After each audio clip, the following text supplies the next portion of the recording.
Chapter 10. Musical Ride. Derek's flight took off for Toronto as scheduled and landed at Pearson International Airport about an hour later. From there, he was to catch a connecting flight on a smaller plane to Niagara Falls. When he took his seat on the connecting flight, he heard the pilot say there would be a slight delay due to the late arrival of an Air Canada flight coming from Charlotte Douglas International Airport. Apparently, there were passengers on this flight who needed to catch the same connecting flight to Niagara Falls. It wasn't long before the flight from Charlotte landed in Toronto. Amanda passed through customs uneventfully and then proceeded to the terminal where her connecting flight to Niagara was waiting for her and several other passengers to board. Not knowing Tai Ling had booked the same flight after finding out her flight plans through hacking into the airline's computer systems, he, too, surprisingly passed through customs without any problems.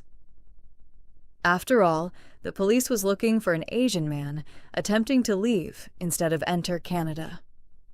After boarding, Amanda found her seat and settled in again, thankful there wasn't a layover.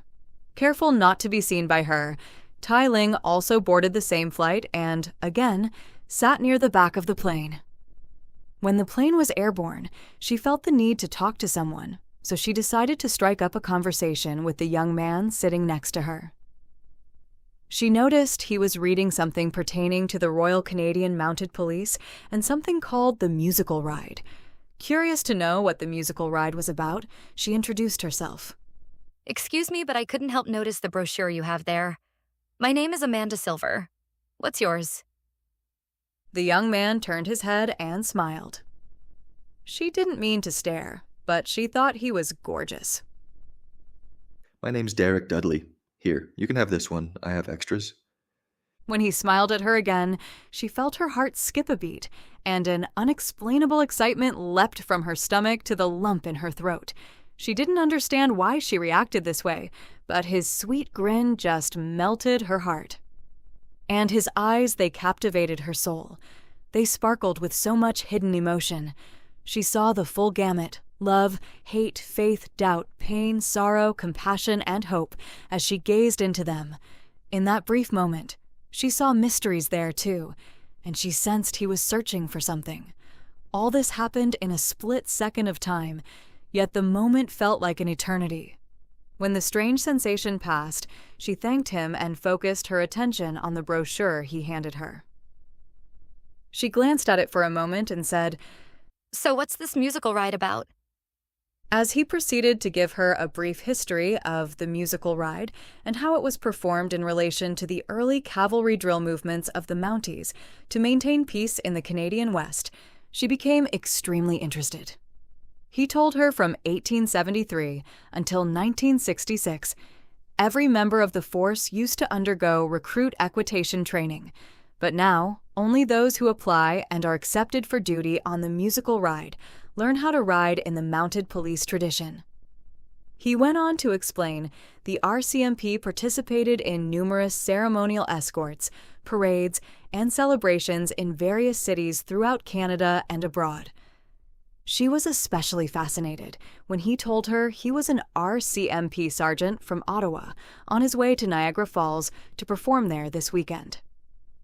Oh, is that so? I'd love to see your performance. Where's it going to take place? Right next to the Canadian Falls. The first show's at 11 o'clock tomorrow morning. You won't be able to miss us. Just look for a bunch of guys dressed in red uniforms and black boots carrying lances and riding horses. Amanda grinned. I'll be sure to be there. So, where are you from and what do you do? He asked. I'm from Charlotte, North Carolina, and I work for a bank. Oh, I see. And what brings you to Canada, business or pleasure? I'm on vacation for a few weeks. Never been to Niagara Falls, so I thought I'd come and see the sights and meet some fascinating people. It seems I've already met one. Derek smiled. And then I'm going to Toronto to visit for a few days as well. As they sat and chatted, an attraction began to develop between them. There was something about Amanda that stirred Derek's heart. She not only was pleasant to talk to, but he thought she was attractive and witty as well. She felt the same way about him, Without delving too deeply into their personal lives on this first encounter, they did make a point to find out neither of them was involved with anyone at the moment. They kept the conversation light and talked about things in general, like job-related stuff and anything that fostered a good laugh. Before they knew it, the plane was making its descent over Niagara Falls, which looked awesome from the air, toward Niagara International Airport. The storm clouds that were coming down from the north were already beginning to darken the sky as they landed, and by the looks of them, it wouldn't be long before the expectant rain would begin to fall. As they were getting ready to get off the plane and go their separate ways, they discovered they were staying in hotels right next to each other. She was all too eager to accept an invitation to join him for lunch after the performance tomorrow, although she tried not to make it obvious. She wasn't particularly looking for romance, but the attraction she felt for him couldn't be denied. They left the plane and walked to the baggage area to retrieve their luggage. Afterward, he offered to share a taxi with her to their respective hotels. Amanda was let off first, and as she was getting out of the taxi, she expressed her enthusiasm about seeing him in the morning at the falls. Before the taxi drove off, they caught a glint of something auspicious in each other's eyes before saying goodbye. When Tyling left the plane, he didn't go through security as easily as he had in Toronto. Because he was delayed, he lost sight of Amanda as she was leaving the airport. Nevertheless, he was able, after much persuasion, to convince the security agents of his false identity. Afterward, he rented a car and left the airport. He headed for the Skylon and checked in at one of the nearby hotels. He figured Amanda would probably show up at the falls at some point, so he decided to look for her there in the morning. For now, there wasn't much he could do but wait. As soon as Amanda checked into her hotel, the rain began to fall from the dark, menacing-looking storm clouds. Torrents of rain were suddenly falling from the black sky as thunder rolled and lightning flashed intermittently. When she found her room, she immediately decided to soak in the jacuzzi bathtub for a little while before dinner. She turned on the faucet and found some herbal bubble bath sitting on the ledge of the tub, which she subsequently poured into the flowing water. The aroma from the water filled her nostrils with a sweet scent that reminded her of the fresh and clean smell after a spring rain. As the tub was filling, she kicked off her shoes and undressed. She placed the radio beside the jacuzzi in the hope of listening to some relaxing music. She listened for a moment to the weather report before changing the channel and was relieved to hear the storm would clear up by tomorrow morning. She was glad since she wasn't looking forward to spending her first vacation day in the rain. There was a lot of static on the radio from the storm, but she finally found an easy listening station that sounded clear. She got into the tub and slowly slid under the warm water until her body adjusted to the temperature. Once situated, she laid her head back, closed her eyes, and allowed the silky, soothing water to gently churn over her weary body and wash away her anxiety, or at least dilute it. God knows she needed this. As she began to relax, her thoughts turned to Andrew. Her refusal to speak with him this morning hadn't done either of them any good, and she regretted it now. The anger she felt when Kelly answered the telephone might have been justified, but putting on a scorned woman act just wasn't her way. She was suddenly afraid her hope of their getting back together again might be permanently shattered. She wondered what he had wanted to speak with her about. Perhaps she should have asked Connie to play the message he left on her answering machine when she went to her house to pack her suitcase. She could always call home and retrieve the message, but she was hesitant to do that. She seriously wondered if he was fed up and wanted a divorce. While she thought about this, a tear rolled down her cheek. She decided she couldn't bear to hear that over the telephone. But what puzzled her was that the last time they spoke, even though they had argued, he told her he was still in love with her. If that was so, where did Kelly fit into the picture? Her dismal thoughts were suddenly interrupted when a song began to play on the radio that oddly reminded her of her present dilemma. The female vocalist was again the same one she had heard twice yesterday morning. The words she sang spoke of rain in the sky, a teary eye static on the radio, and the beginning of a long night with dinner for one. She continued to listen and heard phrases that reminded her of her own love life. "You said you'd never go. Believing in you. That was my greatest heartbreak. Something you said.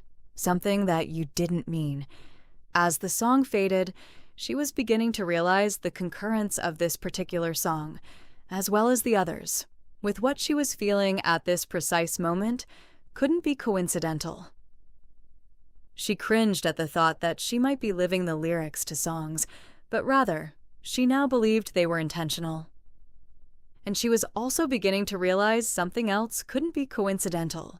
The same female vocalist had sung all 3 songs. She thought about it for a moment and was suddenly reminded of something that Lady Snowbird had said. The lady told her she would meet a woman who would share a song with her. Surely she wasn't meant to meet this renowned singer she had just heard on the radio, was she? She wasn't sure, but she had a feeling she would be finding out soon enough. And then Amanda remembered something else the lady had said. She told her she must search out a man riding a horse. It suddenly dawned on her Derek would be riding a horse tomorrow. Was he the one she was meant to find? Again, she would have to wait and see. The only thing she knew for sure was that something was unfolding, and she would have to trust her instincts. But as soon as she thought this, she heard a voice gently whisper to her that said, "Have faith, trust in me, and listen to the voice that says, 'I'll catch you if you fall.'" The voice was so audible that it startled her. She immediately opened her eyes just to make sure there was no one in the room with her. Lady Snowbird certainly had an ominous way of reassuring her. The benefits of her aromatic bath seemed to have paid off, because by the time she dried off, she was feeling considerably less anxious. She was, however, tired and hungry, and not wanting to go out, she decided to order something from room service. After slipping into her pajamas, she called and ordered a bowl of soup and a sandwich with the intention of spending the rest of the evening in bed watching television. Later on, when her yawns became more frequent, she decided to turn in for the night. As she lay in bed, she asked herself, What am I doing here in Niagara Falls? I certainly didn't foresee this happening when I woke up this morning. I must either be crazy or in a dream. Just before drifting off to sleep, which would surely bring her to a distant dream that might prove more real than the ethereal reality of the past 12 hours, her only hope was that her heart would one day mend. In the morning, Tai Ling went out and acquired a handgun and a set of binoculars from a contact who dealt in stolen weapons and undercover surveillance equipment. This particular set of binoculars was similar to the kind the United States CIA uses in surveillance operations. They were so powerful and precise that the color of a person's eyes could be distinguished through them from 5 miles away. His intention was to stake out the falls from atop the skylawn until he located her. He was confident she would show up there somewhere, since the falls was the major attraction in Niagara. Once he did finally find her, he was determined not to fail to end her existence. Twice now he had tried and failed, but this time he would confront her boldly. His plan was to find her, take her by gunpoint to a secluded place, and shoot the stone off her neck, eliminating both at the same time. With her out of the way, her annoying interference would no longer be a threat. Amanda woke up late the next morning. Although the night slumber had left her with a stiff neck from sleeping in a strange bed, she had slept soundly. The clock on the nightstand said 9:30. She hadn't intended to sleep in so late, but she no doubt deserved the extra rest. As she was getting into the shower, she thought she had better hurry and get ready so she could catch a cab to Queen Victoria Park. She didn't want to miss the beginning of Derek's musical ride performance. When she was ready to go, she called for a cab and walked down to the lobby to have a cup of coffee and a bagel. She was in desperate need for a second cup of coffee, or so she convinced herself, so she poured another cup for the road when her cab arrived. The cabbie dropped her off near a section of the park reserved for the show. When she got out and saw the red-suited Mounties and their horses, she headed toward them in anticipation of seeing Derek sitting straight and tall in his saddle. A crowd of people was already beginning to gather as she approached the concourse. The surrounding park was beautiful and very well kept. The tulips and daffodils were in full bloom, and the new growth of grass covered the ground like an emerald carpet. In the near distance, she could hear the thunder of the falls as the Niagara River carried the turbulent water over its crest. As the cascading water fell, she could see a colorful rainbow through the misty spray of water, created by the rays of the sun.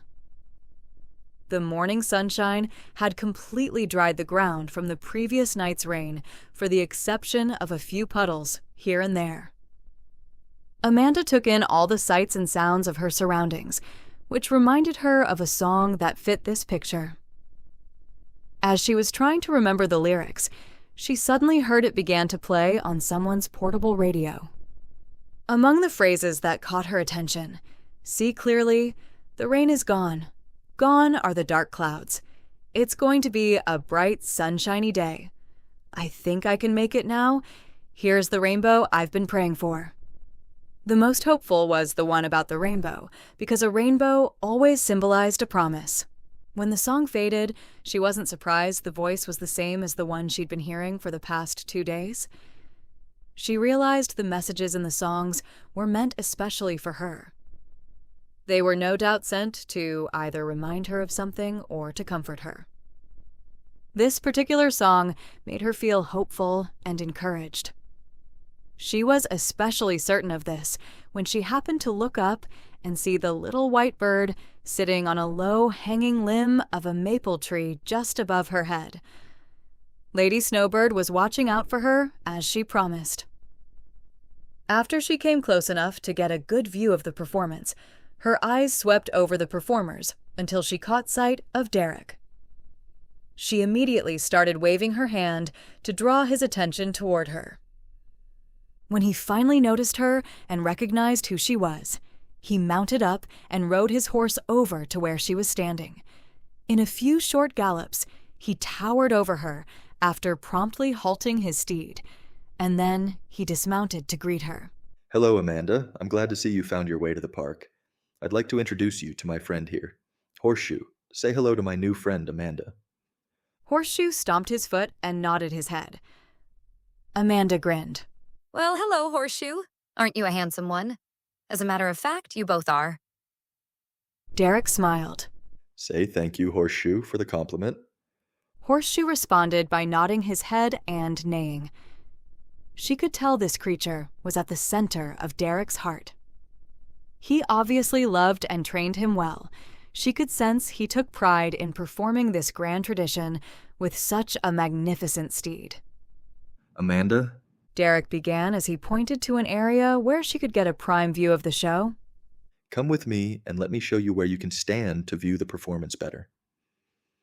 While they walked toward the designated area, he asked, Are we still on for lunch after I show off? You bet. I wouldn't miss it for the world. I'll let you decide where to go since I'm a stranger here. That sounds fair enough. How would you like to go to the Skylon Tower? All first-time visitors to Niagara Falls have to visit the Skylon to get a proper view of the city, and especially of the falls. That sounds like a plan. He grinned like a kid. I'd better join my detachment and get this show on the road. I promise you won't be disappointed. I'll meet you back here after the ride.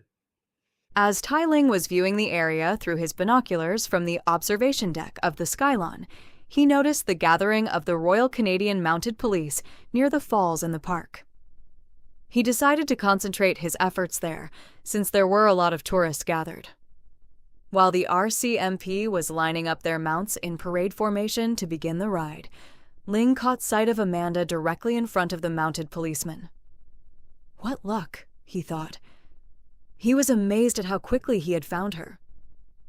He wasn't about to let this opportunity slip out of his hands, so he quickly caught the elevator down and headed for the park in his rental car. When he arrived at the park, he concealed the gun in his hand under his jacket and walked toward the place where he had seen her.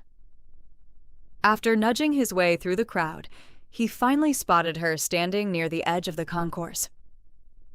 He continued to maneuver himself through the crowd until he stood directly behind her.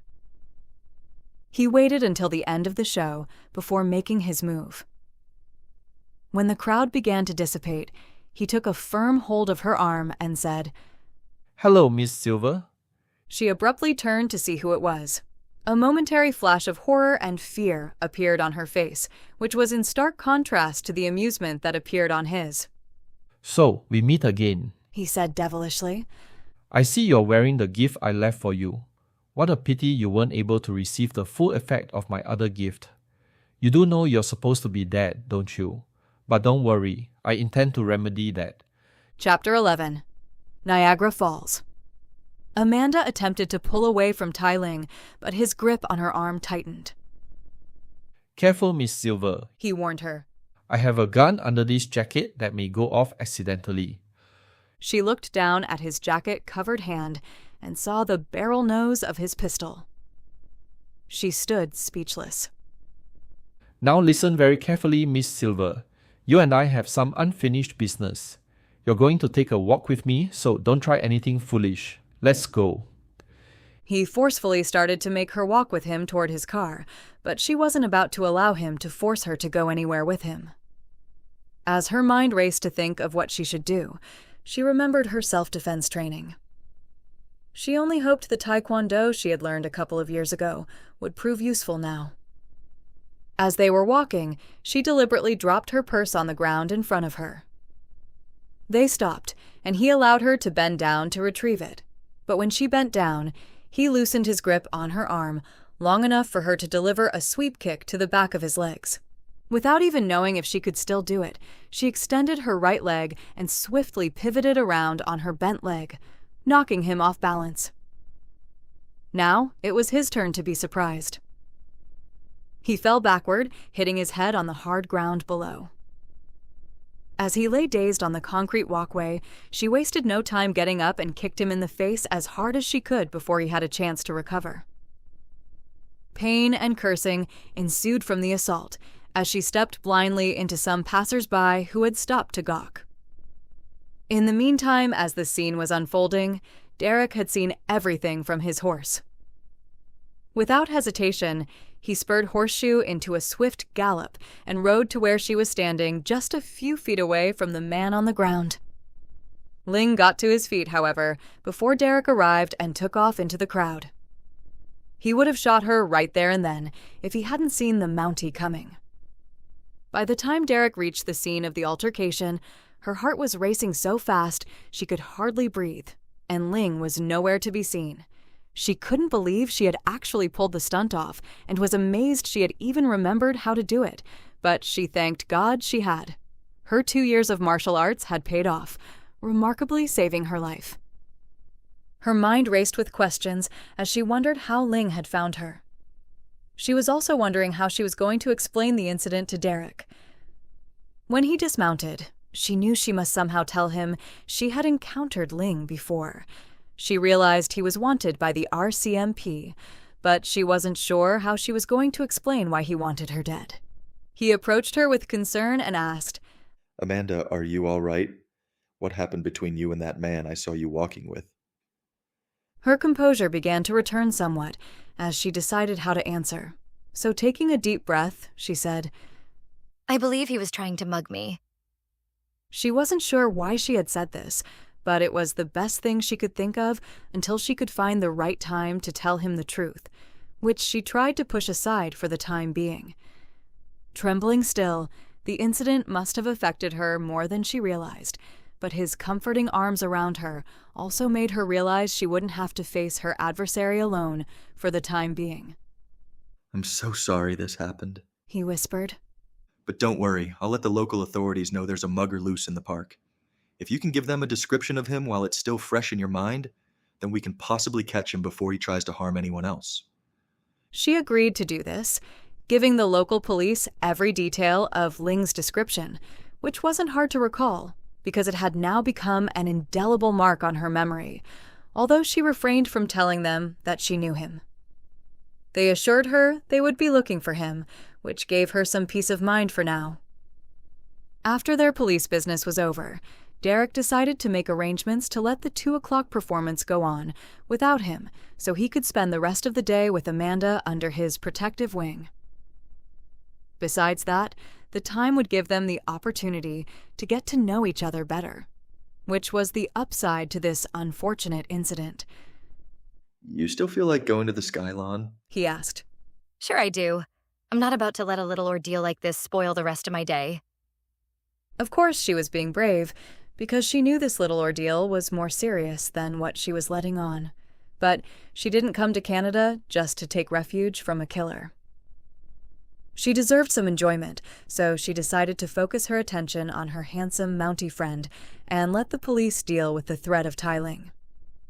The local police offered to give them a lift to the Skylon, and by the time they arrived, the altercation with Ling had almost been forgotten as they concentrated on more pleasant things.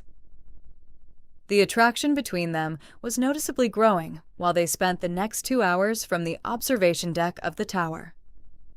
The incredible view of Horseshoe Falls reminded Derek of another way they could experience the falls from a different perspective. Ride Niagara was a simulated ride over Horseshoe Falls that he had always wanted to try, so he suggested it to Amanda. The daredevil in her agreed it sounded like it would be fun to experience what it would be like to go over the falls and drop about 170 feet, so they decided to go there after lunch. Afterward, a motorboat ride a few miles upriver from Horseshoe Falls, and perhaps a ride on the Maid of the Mist after that, would complete the full gamut of the falls experience. During lunch, the topic of conversation turned to their plans after leaving Niagara Falls. So, are you going back home after you visit Toronto? He asked. No. Actually, I'm flying out to Alberta next weekend. I've made reservations at a lodge called Moraine Lake Lodge near Banff. I found this resort on the internet, and it looked like a great place to get away and relax. Derek became extremely excited. Are you really? What a coincidence. I'm going to the same place next weekend as well. I'm planning to stay for at least 2 weeks. How long are you planning to stay? Amanda became equally excited. Well, isn't that something? How ironic to be going to the same place at the same time. If I didn't know better, I'd say we were meant to meet. I hadn't really thought about how long I was going to stay, but I could be persuaded to stay at least 2 weeks. I don't mean to sound presumptuous, but I don't see why we couldn't spend some time together when we got out there. He said hopefully. You know, I was thinking the same thing. That would be nice. I was kind of dreading going all the way out there and not knowing anyone. I know we only met yesterday, but I feel like I've known you a lot longer.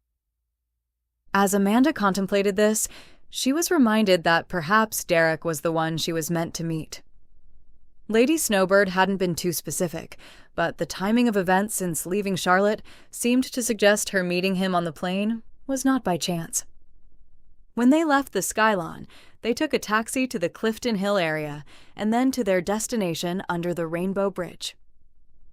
The entire experience of Ride Niagara lasted about 30 minutes, beginning with the widescreen theater presentation of the history of Niagara Falls.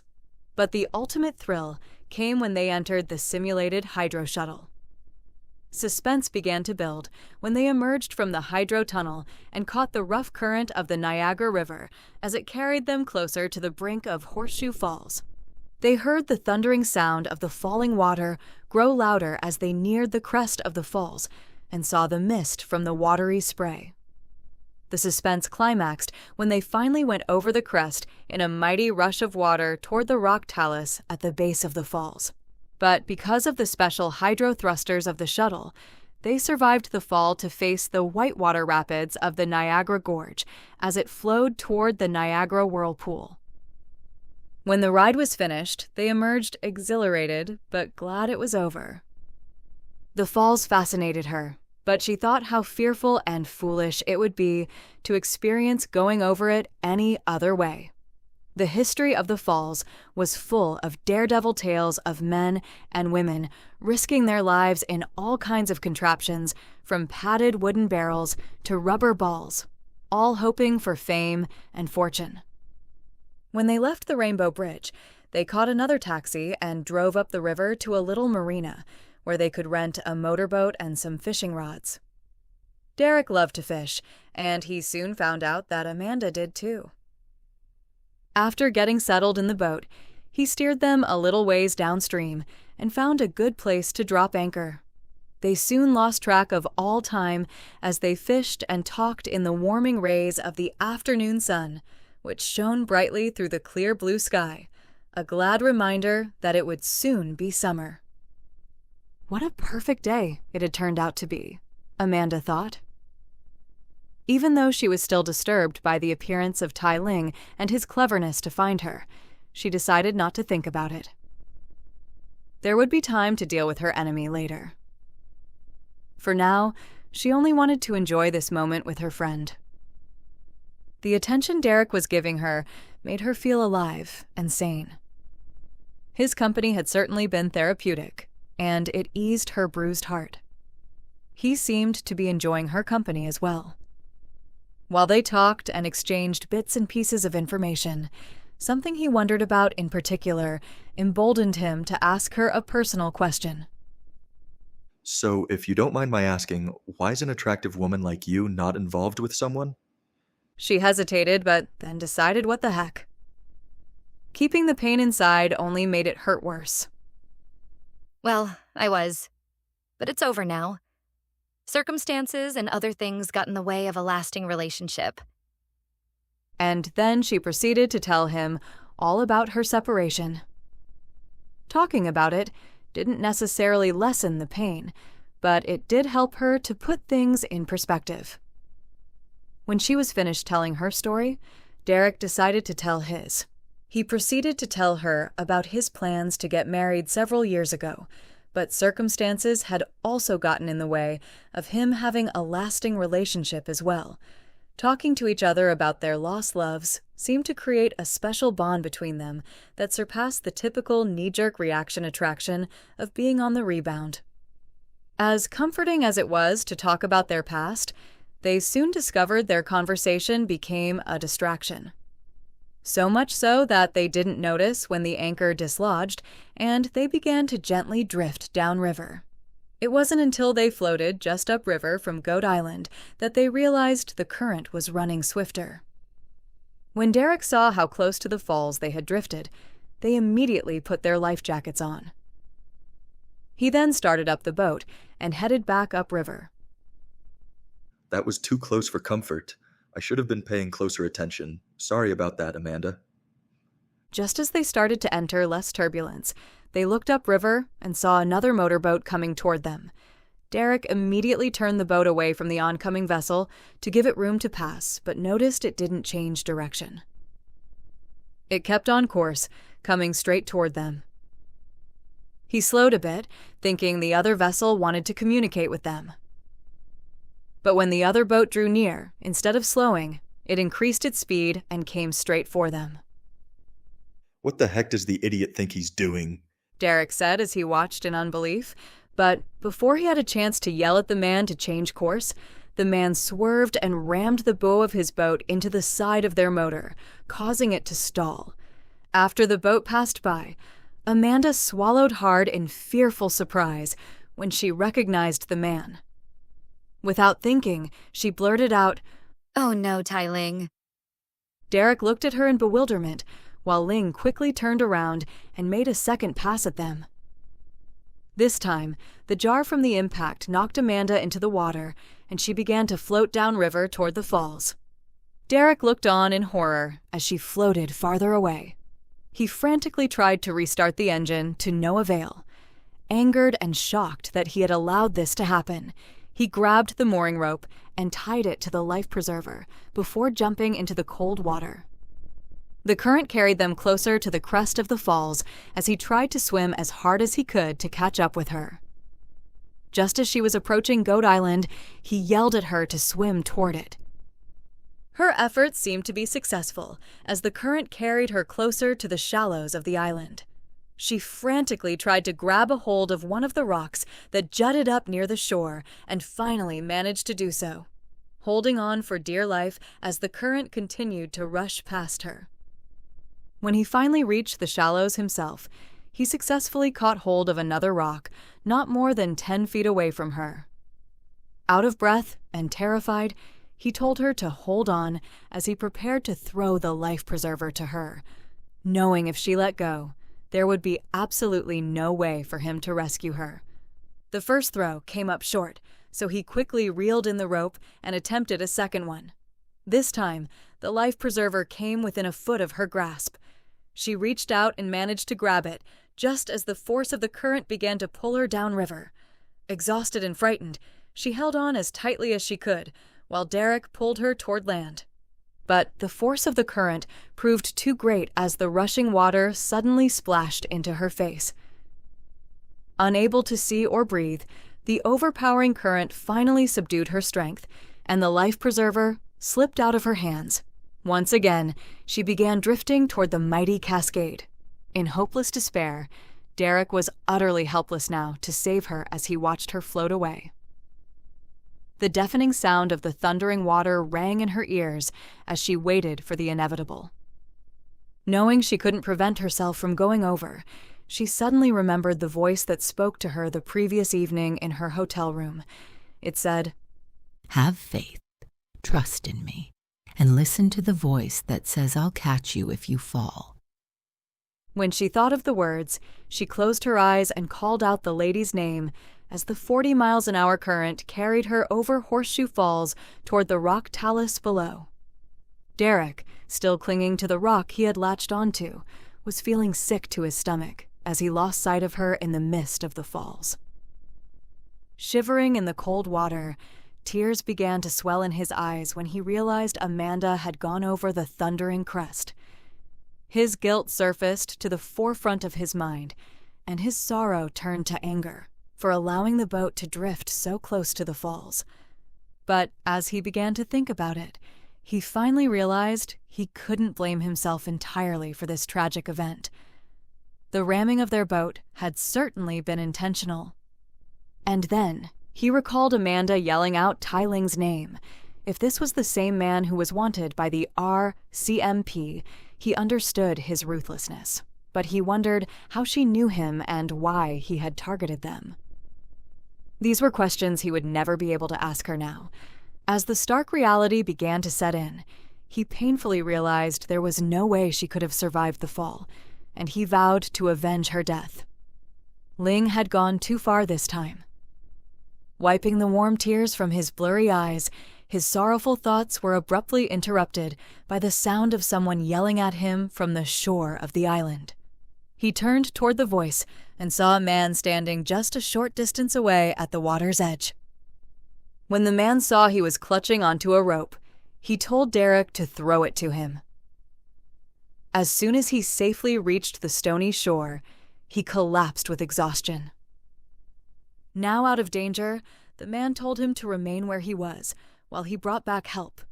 It wasn't long before he heard the sound of sirens. By the time the paramedics arrived, he had already regained his strength and was standing upright. He told them not to bother with him, promptly explaining a young woman had just gone over the falls. Seeing he was a mounted policeman and that he was all right for the exception of a few cuts and bruises, they immediately escorted him to the ambulance and headed for the base of the falls. As Amanda was falling, the grips of death pulling her toward the water grave below, she suddenly sensed she was not alone. She immediately opened her eyes and saw the lady reaching for her. Without hesitating, she took a hold of the lady's hand and grasped it as tightly as she could.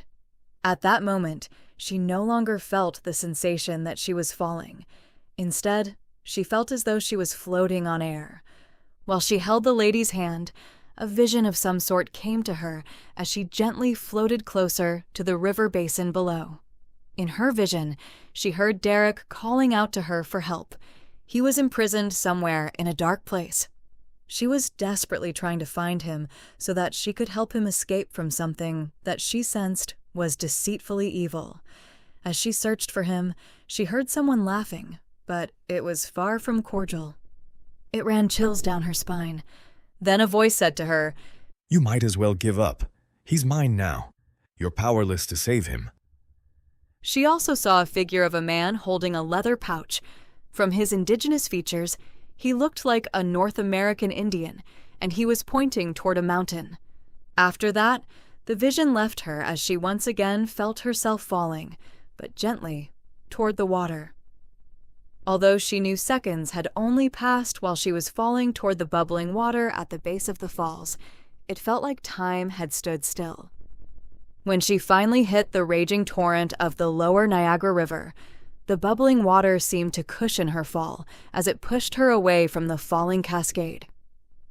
She floated in the cold water, coughing from the mist of the falling spray, and looked around in unbelief. By a miracle, she was still alive. While she reflected upon how she had survived this frightening experience, her thoughts turned to the simulated ride she and Derek had taken earlier that afternoon. Going over the falls in a pretend fashion was one thing, but the nightmare she had just experienced was an event she never dreamed would become reality. She recalled the recorded history of the people who had gone over the falls in various fashions during the past century. She was now the second survivor to go over the falls in nothing but a life jacket. The first was a 7-year-old boy who, under similar circumstances, had gotten swept away in the current of the upper Niagara River back in the early 60s. To coin the words of Annie Taylor, the first woman to go over the falls in a padded barrel, Amanda thought one ought never to do that again. She couldn't tell how long she had floated in the river before she was rescued by the passing of the Maid of the Mist, which she had wanted to ride, but certainly not under these circumstances. When she was lifted out of the water onto the deck of the boat, she was amazed to find she had only sustained a few cuts and bruises. Shivering under the warm blanket that was immediately put around her, someone brought her a cup of hot tea to help ward off the hypothermia, and then she heard the sirens of an ambulance as the boat neared the Canadian dock where tourists were gathered to board the boat for the next trip. When the boat finally docked, the paramedics were waiting with a stretcher as a crewman carried her from the boat. After she was placed in the ambulance, she looked up and saw Derek standing over her. Seeing that she was still alive, he immediately took her cold hands and put them to his warm lips as tears of joy swelled in his eyes. He gently kissed her hands and held them for a moment before saying, "Oh, Amanda, I thought I lost you. I'm so sorry. Please forgive me for allowing this to happen." He wept sorrowfully then, unable to rid himself of the guilt and remorse that he continued to feel since she fell into the water. Derek, it's okay. It's okay. I'm all right. Don't blame yourself. It wasn't your fault. And then, in an effort to lighten the mood, she attempted a little humor, which was always good medicine, and said, Since I had to ride the Maid of the Mist by myself, I do expect a rain check, you know? Her smile must have been contagious, because he did manage a grin. As they headed for the hospital, they were beginning to understand who each other was, and that their meeting was certainly not an accident of fate. Derek? She said softly. We have a lot to talk about. I haven't told you everything about me. I wasn't sure until now, but... Yes, I know. We'll talk for sure, but for the time being, a night's rest in the hospital is what you need. Don't say anything more, just rest. I'll be right by your side. By the time she got settled into her room at the hospital, the afternoon sun was making its descent toward the horizon. It felt good to be in dry clothes and in a warm bed. The doctors were amazed there were no broken bones or any apparent injuries, other than a few superficial cuts and bruises. Nevertheless, they wanted to keep her overnight for observation. Derek left her in the care of the hospital only long enough to go to his hotel to shower and change into some dry clothes. And as an added precaution, armed guards had been placed outside her room and the surrounding perimeter since Tai Ling was still at large. When he returned, she was resting comfortably. He told her he would be spending the night with her for her safety. At her request, he opened the blinds. The sun was beginning to set, and she marveled at how beautiful the sky appeared in the brilliant red glow of the fiery sun. She couldn't remember when she had seen a more beautiful sunset.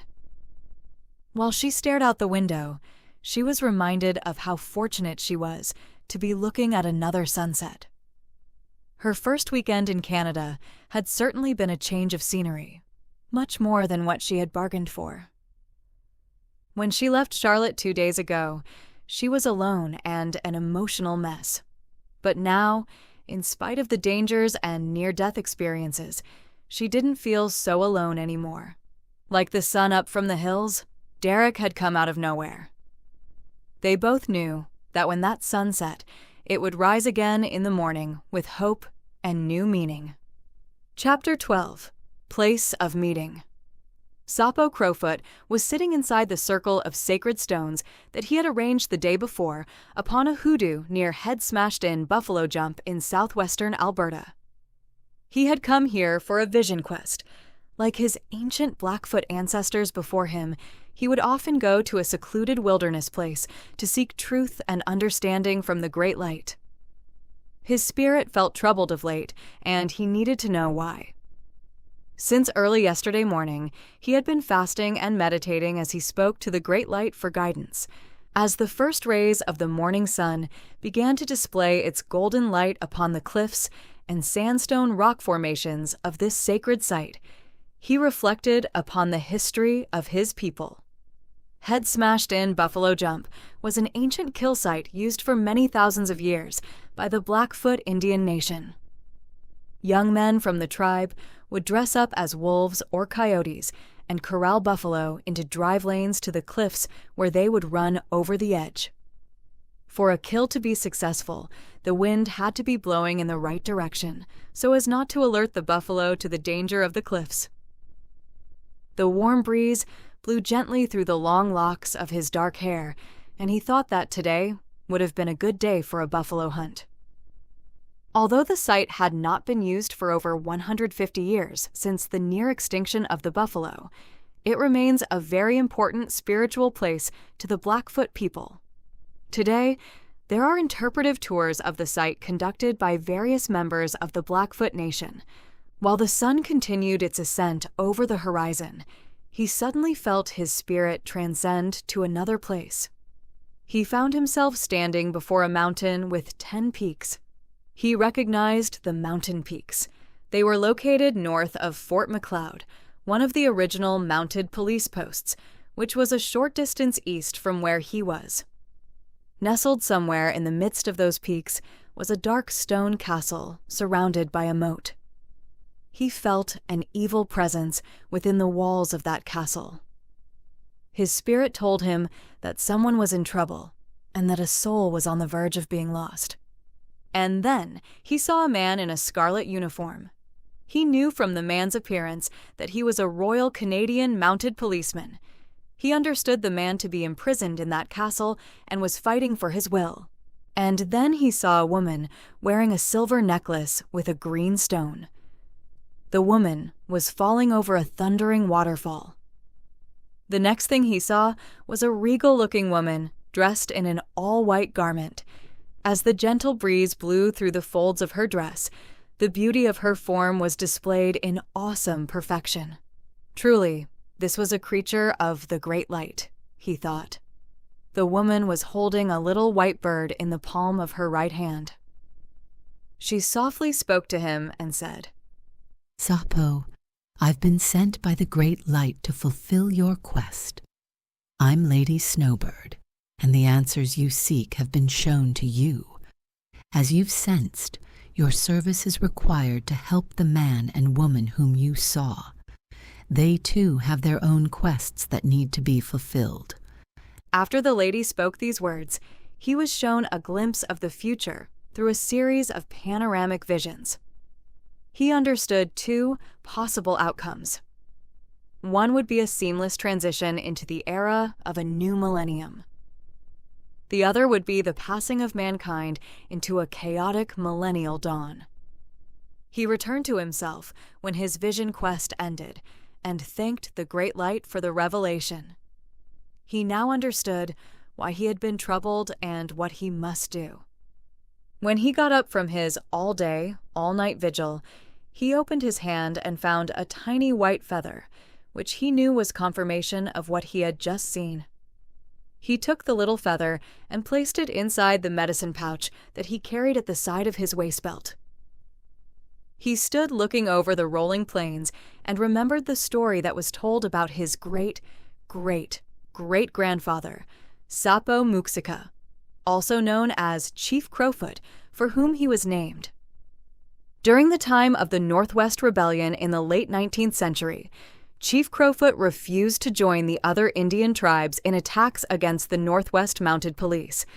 Because he respected their peacekeeping efforts, he helped them and became their friend. As he reflected upon this, he felt proud that he too could continue to carry on his ancestors' way of life by helping a member of the Mounted Police in his present time. When the sun finally set over the horizon, Amanda and Derek decided it was time to talk and lay everything out on the table. By now, they both knew their meeting had not been accidental. Lady Snowbird had told them they would be meeting, and now that they had, given the recent events, doubt no longer remained whether they were meant to meet as she had foretold. With that assurance, they were now free to tell their stories in detail, particularly how they had met the lady and the awesome revelation she had given to them. Derek began, telling about the relevance of the Spires Castle website and the strange experiences he had encountered while visiting the site. He also told her about the Blackbird and the Silver Key. Lastly, he told her about the car accident involving his friend, Scott, and Tai Ling. He was certain now the accident had been arranged. Amanda, in turn, shared her unpleasant bomb experience at the bank with Tai Ling and how she had fled Charlotte to get away from him. And then she told him about the truth stone she now wore around her neck and what the lady had revealed to her about it. That, in particular, was the reason Ling had followed her to Canada.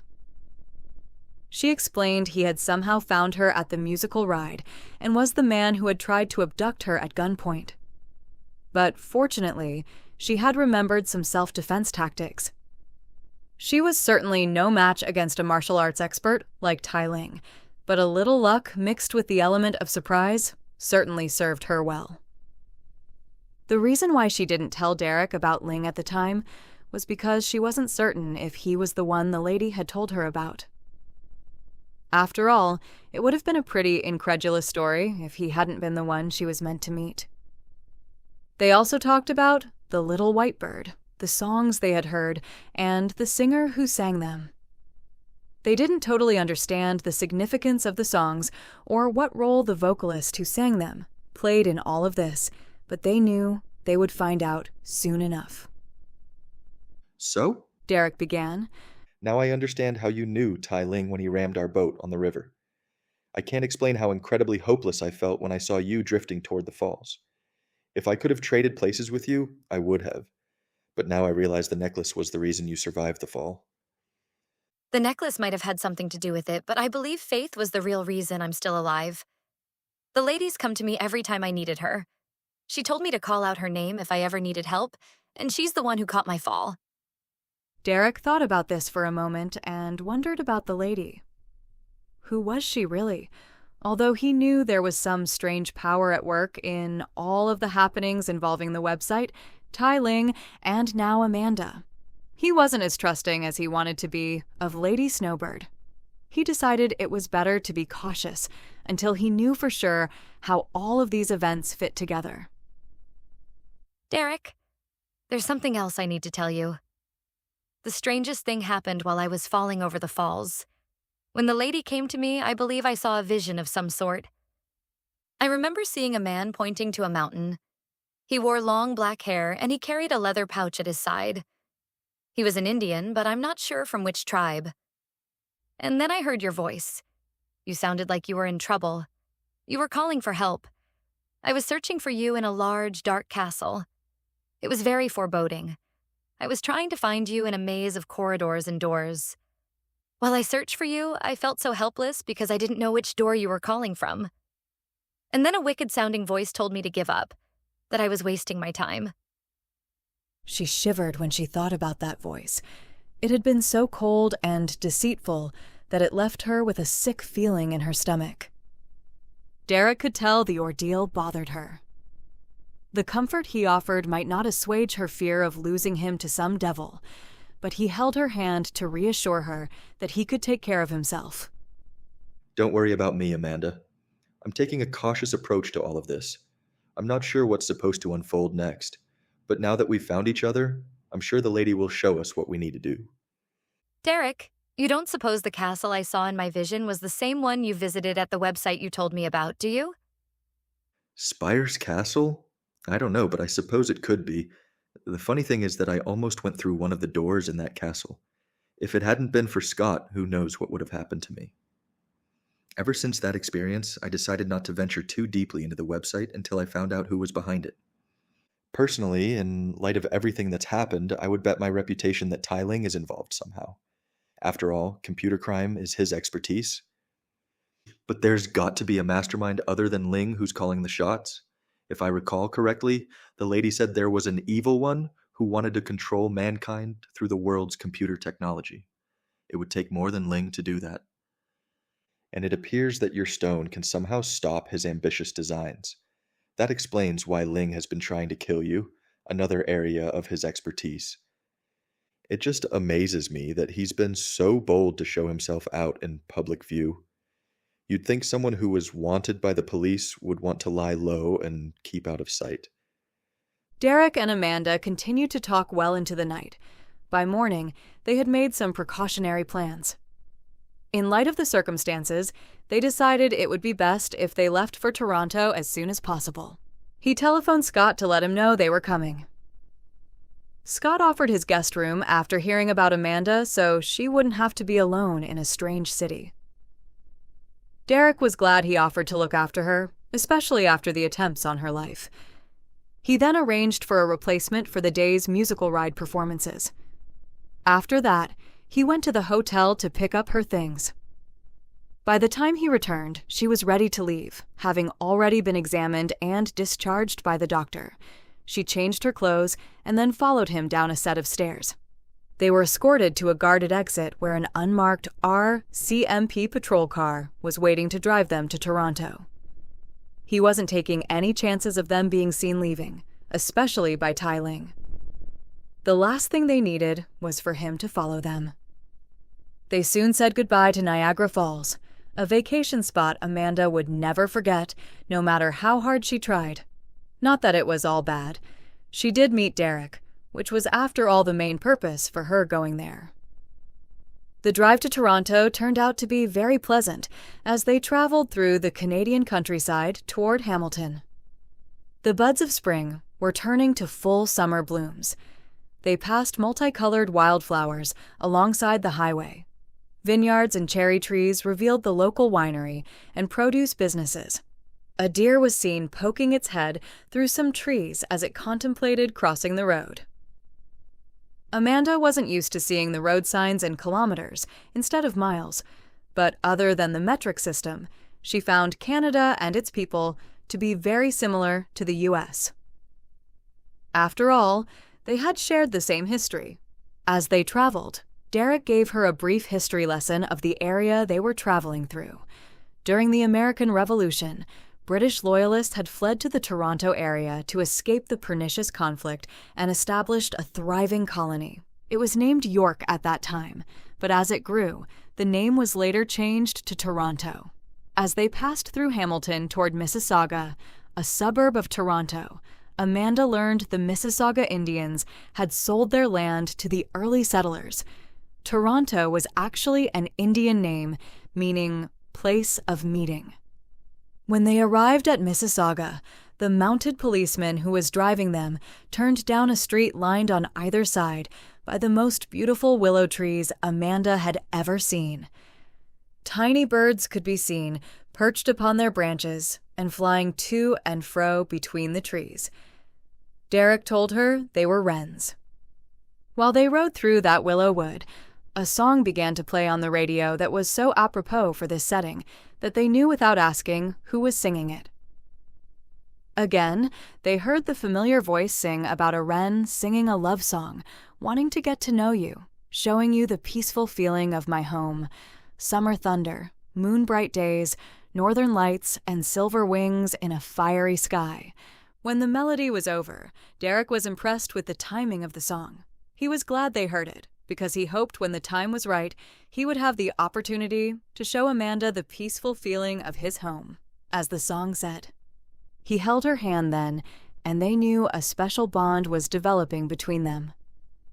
They also knew if they were going to get through this ordeal and complete the quests that Lady Snowbird was sending them on, they would have to rely on this bond to find comfort. They didn't know if their relationship would turn into love, but for now, they were content in knowing they had the support and understanding of each other. Toronto was a very well-planned city.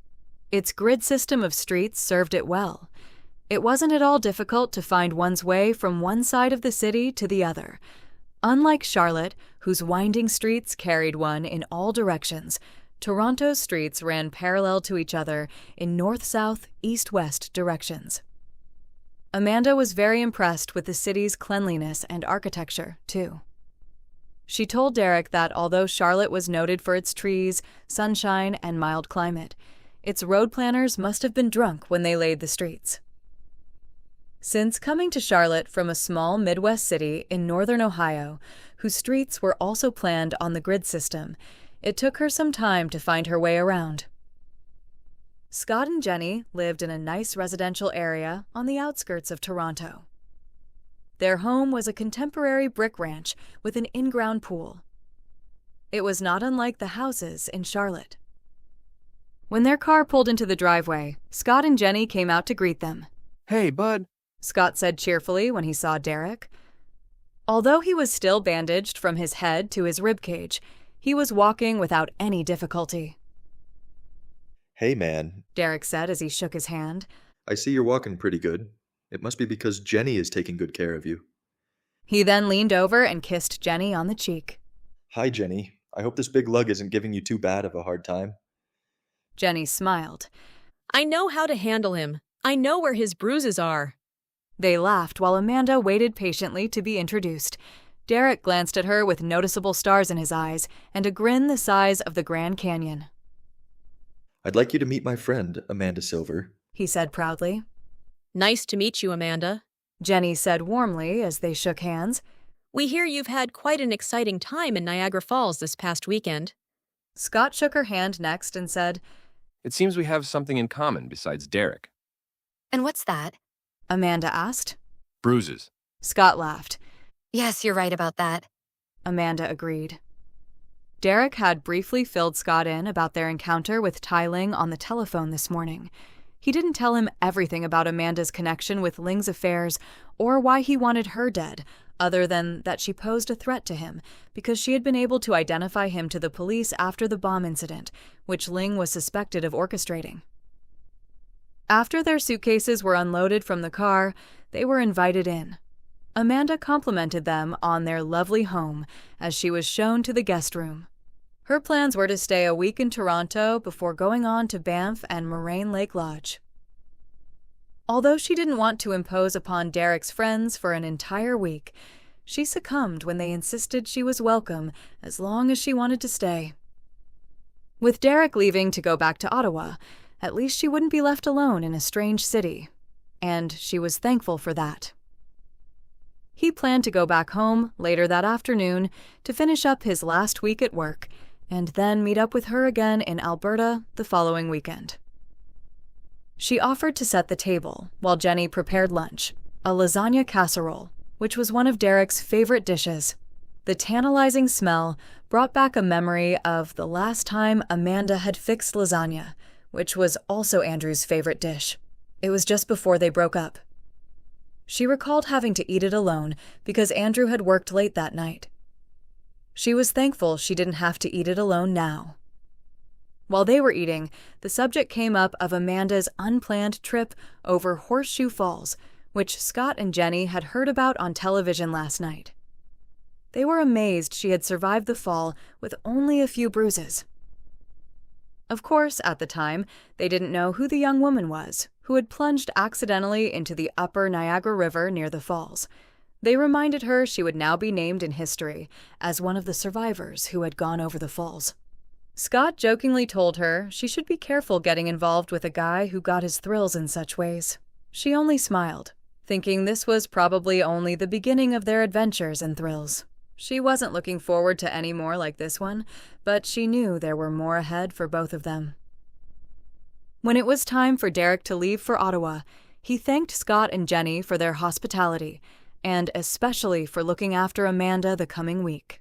Scott could tell he cared a great deal about her, even though they had only met a few days ago. He had always encouraged him, reminding him the right one would come along if he was looking for her. Perhaps he had finally found her. Derek at last said goodbye to his best bud, who was mending well, so there was no reason to doubt he would see him without his bandages when they met up again. Nevertheless, he insisted he rest and do as he was told, which was why Jenny offered to drive Derek to the airport, accompanied by Amanda, who, of course, wanted to see him off. When they arrived, Derek kissed Amanda goodbye, a friendly peck on the cheek. He reassured her she should be safe in Toronto, encouraging her to have a good time while seeing the sights of the city and not to worry about Tai Ling. He would be working especially hard this week to send out special detachments and red notices through Interpol for his capture. On the way back, Jenny offered to take her into town the next day to do some shopping and sightseeing. Amanda thanked her for that. It was always better to tour a strange city with a native. While they chatted about the spots Jenny thought she'd like to see, the conversation inevitably came to the opposite sex, an unavoidable topic with most women whose natural inclinations are to talk about their spouses or love life in the company of other women. Even so, it would be fair to say the topic has also been the favorite pastime of most men.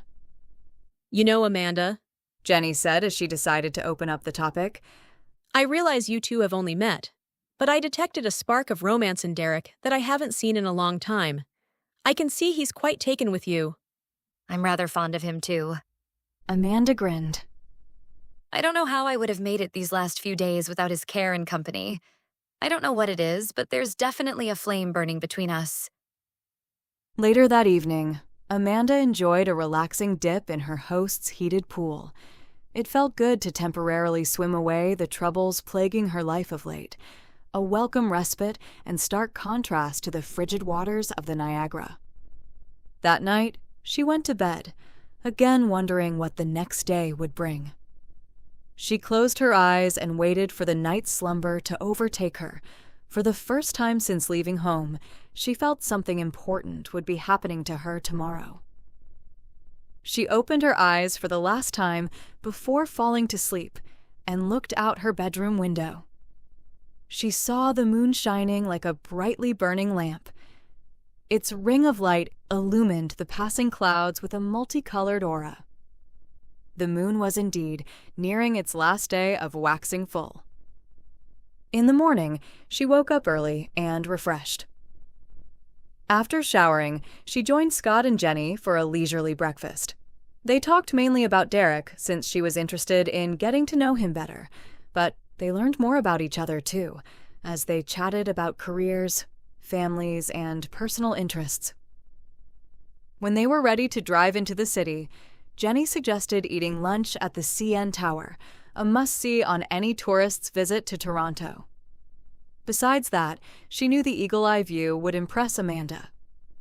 Scott was left to fend for himself, contentedly seated on the couch in his Blue Jay jersey with the remote in one hand and a magazine in the other. On the way to the CN Tower, Jenny drove Amanda past several attractions, including Casa Loma, Sir Henry Pellet's castle that he built around the turn of the century, which once housed quite a collection of medieval weapons. She also showed Amanda Ontario Place, which encompassed a geodesic dome housing a theater, an amusement park, and a large marina. The Sky Dome, famed for being the world's first retractable roof stadium, was the last attraction they passed before arriving at the CN Tower. They took one of the elevators, which traveled at about 15 miles per hour, to the level that exhibited the tower's history. Amanda discovered the tower was one of the tallest freestanding structures in the world. 1,815 feet high, it also boasted a communications antenna at its very peak, receiving the clearest communication reception in the world. By the time they finished viewing the exhibition level, the observation decks, and the famed glass floor, they decided to break for lunch. The view from the revolving restaurant was the highlight of the dining experience, especially on such a clear day as today, because they were able to see the mists of Niagara Falls. I'd forgotten the awesome view from up here, Jenny commented. If the world was flat, you'd probably be able to see to the other side. Agreeing, Amanda said, And with a pair of binoculars, you'd probably be able to see into eternity. She kept it to herself, but Amanda suddenly remembered the scroll of paper the little bird had left on her windowsill. Here she was in a place she'd never been to before or even heard of until just a few days ago. She didn't fully understand the connection between the two, but she definitely knew there was one. After lunch, they left the tower and walked the streets of Toronto to do some shopping. As they were walking down one particular street, they came upon a bookstore where Amanda noticed a line of people were standing to have a recently published book autographed. When she inquired who the author was, she was told it was Anne Singer, the Canadian songbird whom she had been hearing on the radio. She was autographing her recently published scrapbook containing her career accomplishments and some accompanying photographs. What a coincidence, she thought. Or was it? Certainly, the songs she had heard this lady sing these past few days were not coincidences.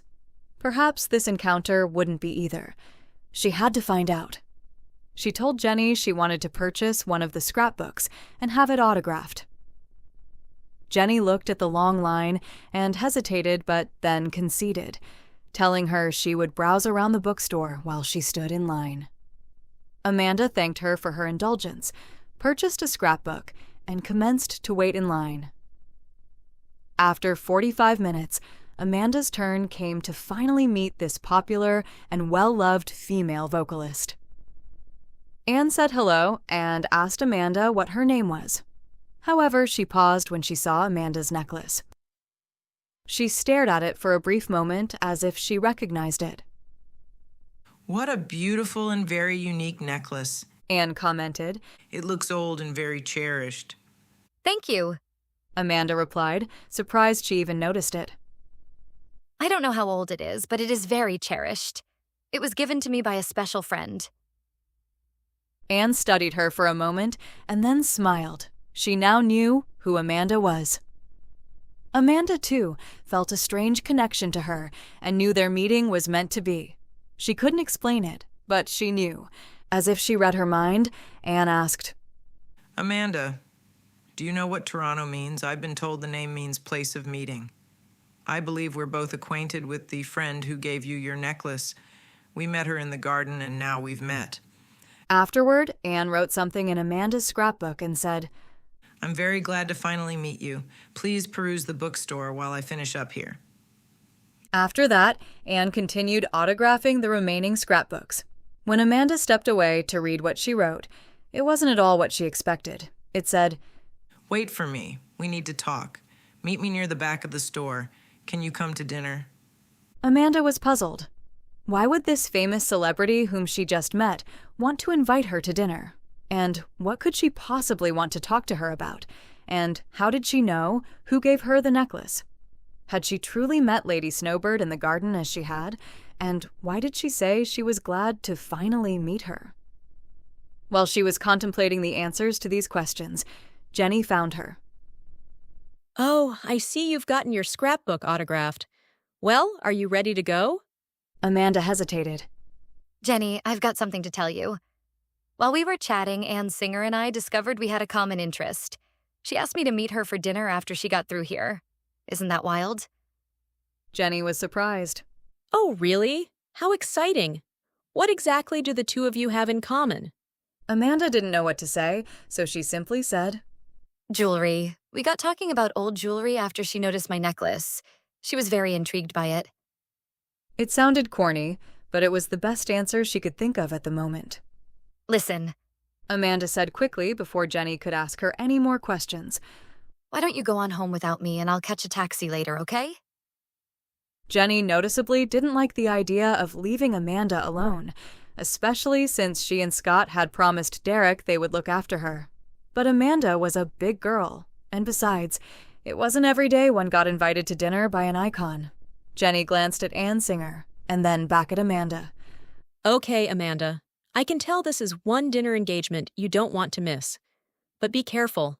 After your harrowing experience yesterday, be sure to stay close to people you can trust. I can see you'll be in good hands. I'll see you later tonight then. Amanda thanked her for lunch and the tour of the city, and then Jenny left the bookstore.